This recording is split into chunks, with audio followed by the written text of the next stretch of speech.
Ladies and gentlemen, welcome back to another week of Cinema Smackdown. My name's Drew Bronson, and I'm dressed this way because I just got home from church, but that's besides the point. We had a lot go down over the past week in WWE, especially with the WrestleMania kickoff press event in Las Vegas, which is what we're going to discuss first. And then, eventually down the line, we'll talk about Lisa Frankenstein. But let's talk about what happened in Vegas. So for those of you guys that are unaware, this past Thursday evening, WWE headed to the T-Mobile Arena in Las Vegas for a free-to-the-public live-streamed press event to kick off the road to WrestleMania 40. It was hosted by a panel with Michael Cole, CM Punk, Pat McAfee, and Big E, having guests like Rhea Ripley, Becky Lynch, and Bianca Belair, all discussing their road to WrestleMania, especially Rhea Ripley's road, considering that Elimination Chamber is heading to her home country of Australia in Perth. And at that event, she will defend her title against Nia Jax. So Rhea Ripley is going to be pretty busy on the road to WrestleMania on her end. And Becky Lynch, who is one of the competitors who will be competing in the Women's Elimination Chamber match, where the winner will face Rhea Ripley for the Women's World Championship at WrestleMania. You follow? Nah, whatever. Anyways, the major headline of the WrestleMania press conference was a colossal face-to-face between The Rock and Roman Reigns. But this also leaves Seth Rollins with no challenger, and they were hoping to also figure that out at the press conference. But kicking things off was the visionary, the revolutionary, the world heavyweight champion himself, Seth Rollins, who was calling out Cody Rhodes to the stage to make his decision, because at this point we saw that it would be The Rock versus Roman at WrestleMania. Now, after calling out Cody Rhodes, it was actually Roman Reigns that proceeds to come out next, and he says that he's the tribal chief, the head of the table, and he chooses his challenger for WrestleMania, and he proceeds to choose The Rock, who then comes out after him, and they had one of the best face-to-face confrontations I have seen in some time. Bottom line is, to sum it all up, The Rock's basically saying that with the history of the bloodline and a blood oath between Roman's grandfather and the High Chief, The Rock's grandfather, this match is written in blood and is basically destined or prophesized to happen. Then out comes Cody Rhodes and calls bullshit, saying that Roman Reigns doesn't have the power to make the decision for the match at WrestleMania. He does, because he did win the Men's Royal Rumble match. And then he proceeds to choose Roman Reigns.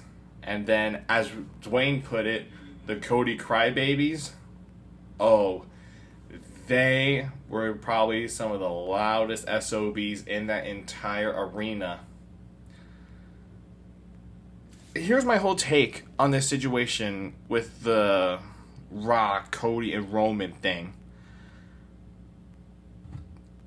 Am I making a big deal about Cody stepping aside for The Rock?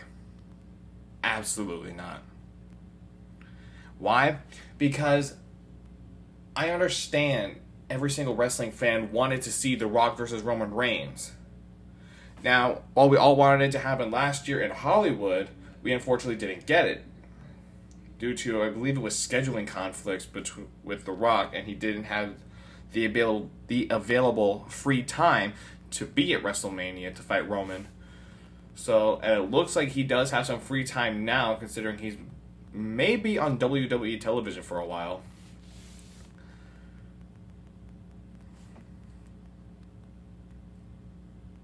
And these Cody crybabies are just driving me insane.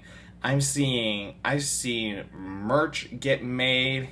There's even a song that they made for the hashtag We Want Cody movement, which I think, from a general standpoint, is actually might be one of the biggest movements we have seen since the Yes movement in 2014.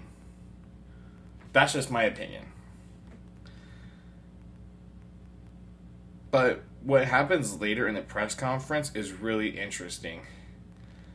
Basically, Roman talks shit about Dusty.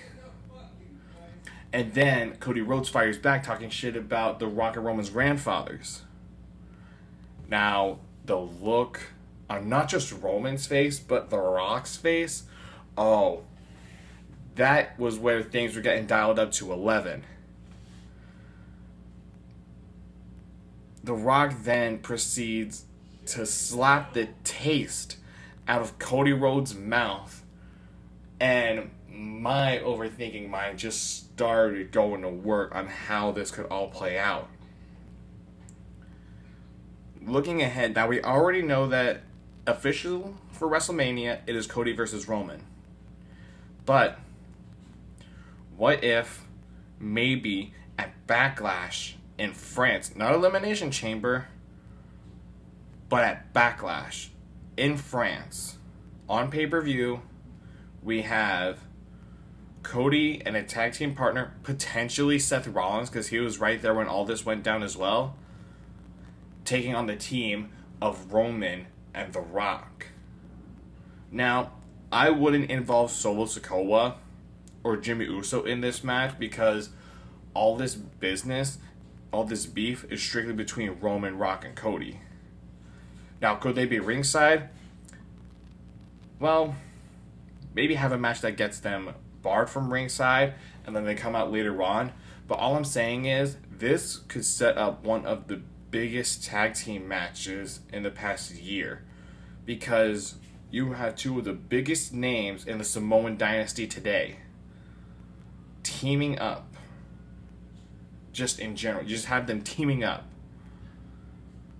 That is a recipe for disaster if you're anybody else in the WWE locker room. This is going to be one of the most intense, chaotic, one of the more hyped roads to WrestleMania we've had. Even bigger than last year. And last year's WrestleMania was amazing. But we're just getting started. We still have to get to Elimination Chamber. And just buckle up. It's going to be a ride. Stepping away from wrestling right now, I want to give my thoughts on a new movie that just came out called Lisa Frankenstein. It's not horror, but it's more of a spooky comedy starring Katherine Newton and Cole Sprouse. Now, Katherine Newton plays a character named Lisa Swallows, who is having a hard time adjusting to moving to a new town, attending a new school with a stepmom and a stepsister. And she's just having a hard time really, I guess, finding her place.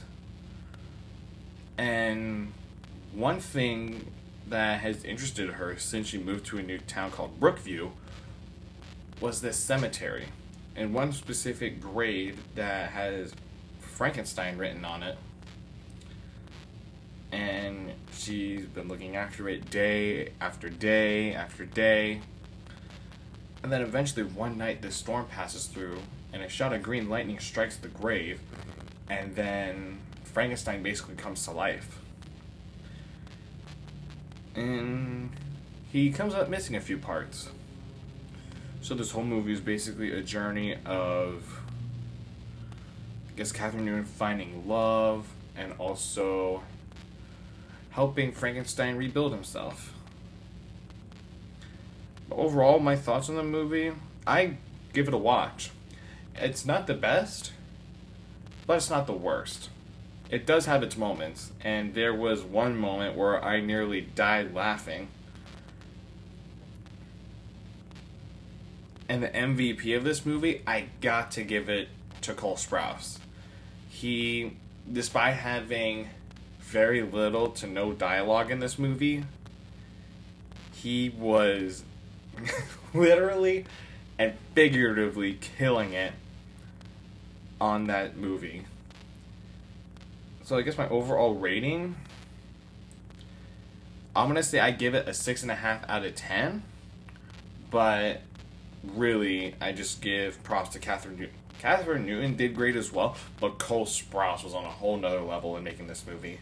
So, I would say definitely give Lisa Frankenstein a watch if you want. But I wouldn't say I recommend it. Just do what you want with it. I enjoyed it. Maybe you will too. Yeah. Lisa Frankenstein was definitely something to enjoy. One last thing I want to talk about before I get out of here this week. Now, I know with tonight being the Super Bowl, we're going to get a lot more movie trailers. I hear we're getting a new one for Kung Fu Panda 4, our first trailer for Deadpool 3, maybe our first official trailer for Sonic 3, and among many more movies. But on the topic of Sonic, there is a trailer that came out this past Thursday that has been taking the internet by storm. Because we are finally, this spring, getting our Knuckles spin-off series on Paramount Plus. And there are many different things to break down about this trailer. I don't know if anyone's talked about this, but if you look at the villain in this series, he looks a lot like Stephen Ogg, the man that voiced Trevor in GTA 5. He looks like him too with the hair and the makeup that he has on set, but every time I watch that trailer and I can't unsee it, it looks like Stephen Ogg.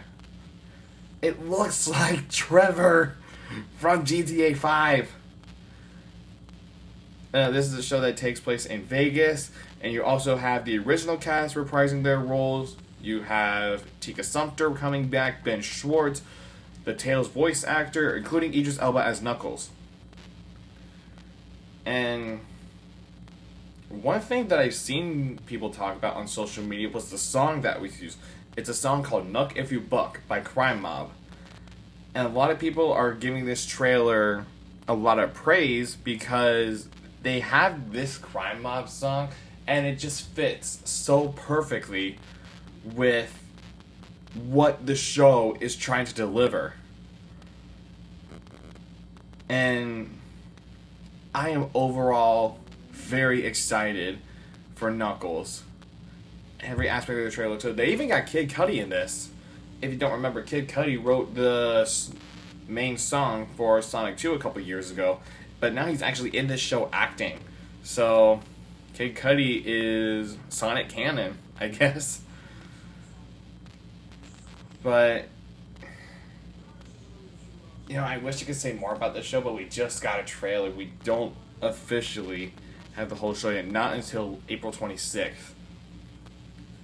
Well, I guess sticking with Sonic, before the Super Bowl tonight, and these trailers dropped like wildfire, there were reports coming out that Hayden Christensen, who we know as Anakin Skywalker from Star Wars, is rumored to be the voice of Shadow. And if we do get this new trailer for Sonic 3, I truly hope that Hayden Christensen is the guy that they got. Because we can all agree, the last person that we need doing any more voice acting right now is Chris Pratt. So, it better not be him for the sake of my sanity. But not just Hayden Christensen, Jim Carrey, officially reported Jim Carrey is coming out of retirement to be in Sonic 3. To be Dr. Robotnik once again. And this just raised my interest a whole lot more. Because after the last two movies, Jim Carrey just brings his own type of energy to any project that he's working on. And I expect nothing less, maybe even a little bit more, maybe him to exceed what he did in Sonic 2. But I'm not going to hold myself to that. I'm just going to say that he brings his own energy, and that's all I expect is to see Jim Carrey be Jim Carrey in this movie. But yeah, I think this may be the year of Sonic. December 20th cannot come soon enough. That's it for this week on Cinema Smackdown. Make sure you guys like and share the video. Don't forget to subscribe and turn on the notification bell so you can get notified when new videos come out every Sunday evening. I'll see you guys next time.